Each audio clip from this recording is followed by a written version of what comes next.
All right, what's going on, people? Jacob here. Miami Dolphins Syndicate. Dolphins drop a third consecutive game, lose 31-21. Ooh, a game that the big plays really haunted us. That was the difference in the game. The big plays in the fourth quarter, the mistakes by the Dolphins, the lack of mistakes by the Bills, the running into the punter to his interception within the 30-yard line. It was huge. Backbreakers. You had an opportunity to get the ball back with the game being tied, and then you had an opportunity to go score a touchdown to tie the game back up. And Dolphins were unable to convert.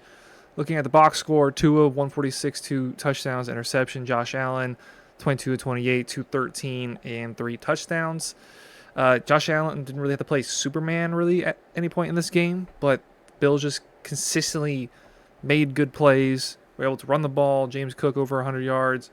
Got multiple receivers involved. Kincaid had a decent game. Shakir gets in the end zone. You see Elijah Moore and Terrell Shavers. I have Terrell Shavers in a 16-man dynasty league on my taxi squad on a very deep bench. It was a 23 round draft. So, in a weird way, I was kind of rooting for him a little bit. On the Dolphins side of things, Achane, 62 yards on the ground, his best rushing performance this season. Also found him 7 times through the air for 29 yards. Hill, 5 catches, 49 yards, touchdown. Waddle, 5 catches, 39 yards, and a touchdown. If this game had came on the back up, pause. Wow.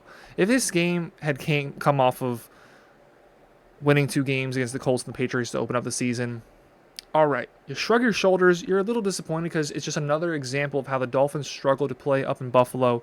I could not even tell you the last time we won up there, but it's a struggle every time we play there. More recent history, it's felt like we've always gone up there and weather's been involved. It's been really cold or it's been raining, turning into snow a couple years back.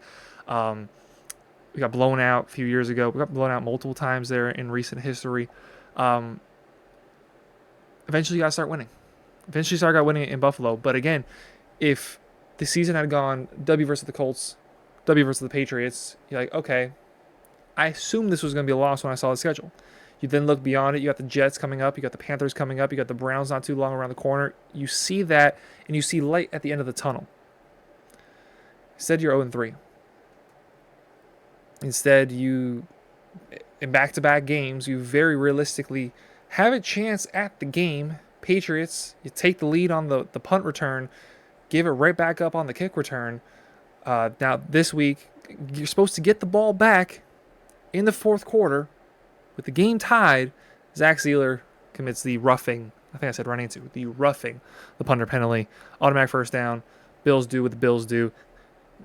Just nickel and dime you apart all the way up the field, and then boom, next thing you know, Khalil Shakir is prancing into the end zone. Obviously, this wasn't the worst case scenario. This wasn't us losing by 50. We covered. We scored a touchdown in all but one quarter. The defense got stops. I think we forced 3 straight punts, or that was the 3rd straight punt that ended up being the roughing the punter. This certainly was our most impressive outing of the season. But you're 0-3. No matter how you chalk it up. And look, next 4 games, you can win. You easily win 3 of the next 4 games. And then we might be having some delusional conversations if we beat the Browns about playoffs and wild cards, start talking scenarios. But today, we're an 0-3 football team. We've lost 2 games in division, one to a Patriots team where they're on the rise. How good are they? They're still fighting their identity. The Dolphins showed grit today. We showed something that we haven't really in quite a long time. We certainly did not lay down in crucial moments outside of the 2 most important moments of the game. We were great on 3rd down. We picked up a 4th down. I got the not depth chart. I got the box score in front of me, but let me pull up the team stats here. On 3rd down, you're 10 of 15 to the Bills 6 and 11. You have a better ratio on 3rd down than you gave up. 1 for 1 on 4th down. A massive complaint over the last season and a half was Mike McDaniel on 4th down. For one, he would just always go for it on 4th down, but it felt like they were less and less successful every time he did it. 19 first downs to the Bills, 23. Total plays, we actually ran 2 more plays than they did. Time of possession, 28-13 for us, 31-47 for them. Like, if you're 2-0, this is okay. This is an okay game to swallow. There's been one undefeated team in NFL history, and that was us, and everyone loves to remind us about it, even though I'd argue to say at least half of the people watching this video in your lifetime, like me, you haven't seen us win a playoff game. You're going to lose games. That's okay. But when you haven't won a game, each loss gets harder. Each loss affects the locker room harder. Almost to the point that even close games might even start to hurt more than blowouts. Because at least in a blowout, like that really sets a tone. And then the next game, you see teams come in with a fire. And we played well in that Patriots game. But back-to-back close losses, that can really crush the spirit. And how could it not crush the spirit when all the reports that flooded out within like 2 or 3 hours before game time, you got the report that Jalen Ramsey regularly was late to meetings, left practice before it was over, and then the next report comes out saying Dolphins players did this regularly, but when they did it when they were winning, nobody cared. However, when you start to lose, you've already set a precedent that it's okay to skip out on practice and skip out on meetings. You've set that precedent. How do you unset that precedent? You don't. So Jalen Ramsey, while yes, should have been a professional, you should have done your duty, done what you're paid to do. But with the Dolphins having an inability to really hammer down a culture, how can you blame him for that being the path he goes down? It's a Dolphins team that has screamed weak basically after the halfway point of the 2022 season and a brief moment in the 2023 season. Outside of few instances in September and October, this team has not been feared. Now, this team came out today with some grit. And look, I'm probably going to title this No Moral Victories. I'd be lying if I said it wasn't refreshing or that I at least didn't enjoy seeing the attitude the players had. I didn't see one player on that field give up today.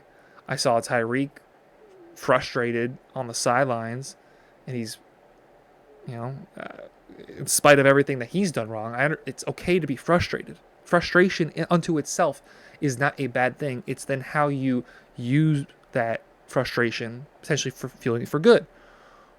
Or do you let it be a distraction? We're just going to have to wait and see with Tyreek. I mean, he had a good game today. He found the end zone, led a team in receiving yards. They weren't on big plays.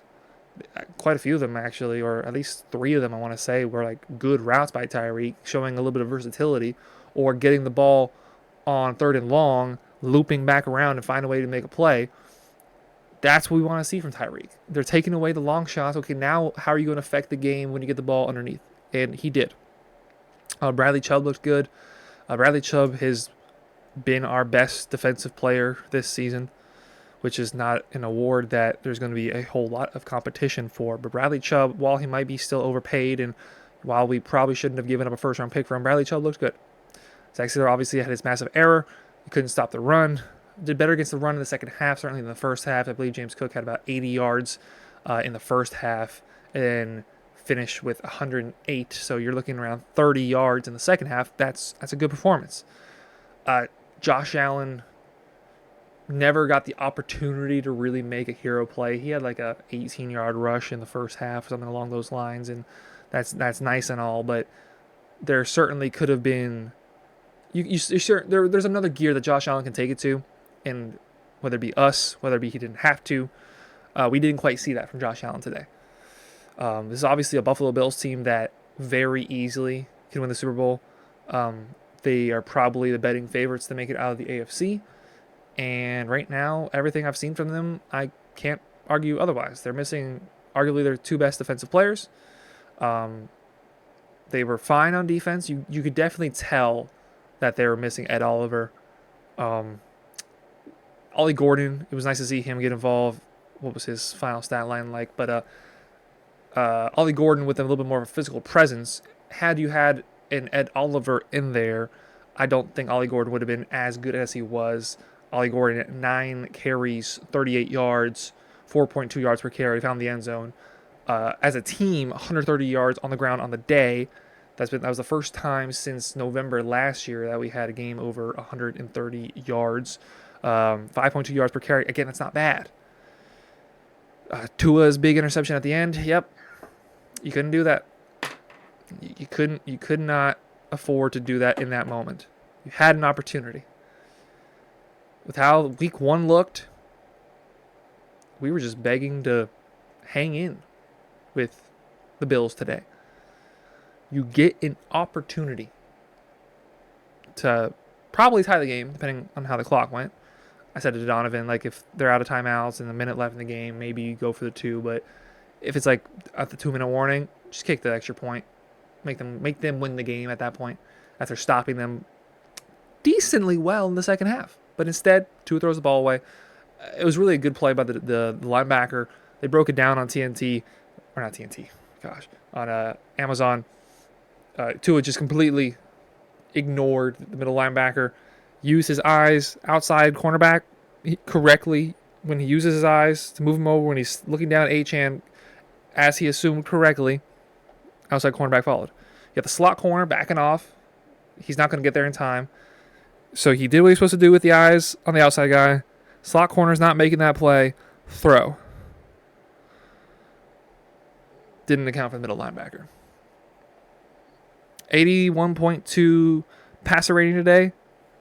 It's good. It's a lot of things that if you were 2-0 going against the Buffalo Bills in Buffalo, you can say, all right, guys. Nice. I like that. Instead, you lose by 10. You give up a touchdown every single quarter, and you're 0-3. It sucks.